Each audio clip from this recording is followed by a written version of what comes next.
தமிழ்நாட்டின் முதலமைச்சராக 2026 பல வருடங்களாக கழித்து புதுச்சேரி மாநிலத்திற்கு வருகை தந்திருக்கிறார் நம் தலைவர் தளபதி. உண்மையாவே உங்களை பார்க்கும் போதெல்லாம் ரொம்ப சந்தோஷமா இருக்குது. ஏன்னா நம்ம எல்லாமே ஒரு தளபதியுடைய குடும்பம்.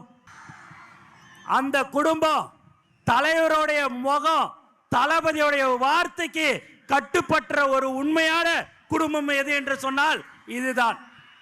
இன்னைக்கு பார்த்தீங்கன்னா வேலை நாட்கள் எல்லாருமே இன்னைக்கு நீங்க இவ்வளவு பேர் வந்திருக்கீங்க அப்படின்னா தலைவர் தளபதிக்காக மட்டும்தான் என்பது இந்த நேரத்தில் தெரிவிச்சுக்க.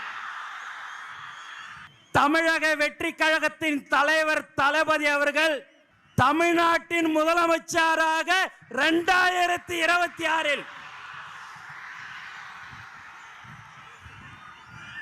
கண்டிப்பாக அந்த இடத்தை கண்டிப்பாக வருவார். அதே போல் புதுச்சேரி மாநிலத்திலும் தமிழக வெற்றி கழகத்தின் ஆட்சி கண்டிப்பாக இருக்கும். தலைவர் தளபதியை பார்க்கறதுக்கோசம் நீங்க ரொம்ப நாளை காத்து கொண்டிருக்கிறீங்க.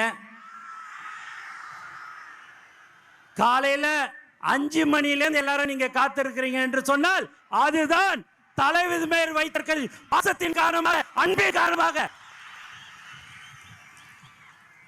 வேற யாருக்காவது அனுமதி இல்ல, டோக்கன் கொடுக்கிறோம், QR கோடு, போலீஸ்ல 31 கண்டிஷன்லாம் போட்டு கொடுத்தாங்க. நீங்க எத்தனை கண்டிஷன் போட்டாலும் அந்த கண்டிஷனுக்கு உட்பட்டு நாங்க வருவோம். என் தலைவனை பார்க்க வருவோம் சொல்ற ஒவ்வொரு தோழருக்கும் இந்த நேரத்தில் நான் நன்றி தெரிவிச்சுக்கினே இருக்கிறேன்.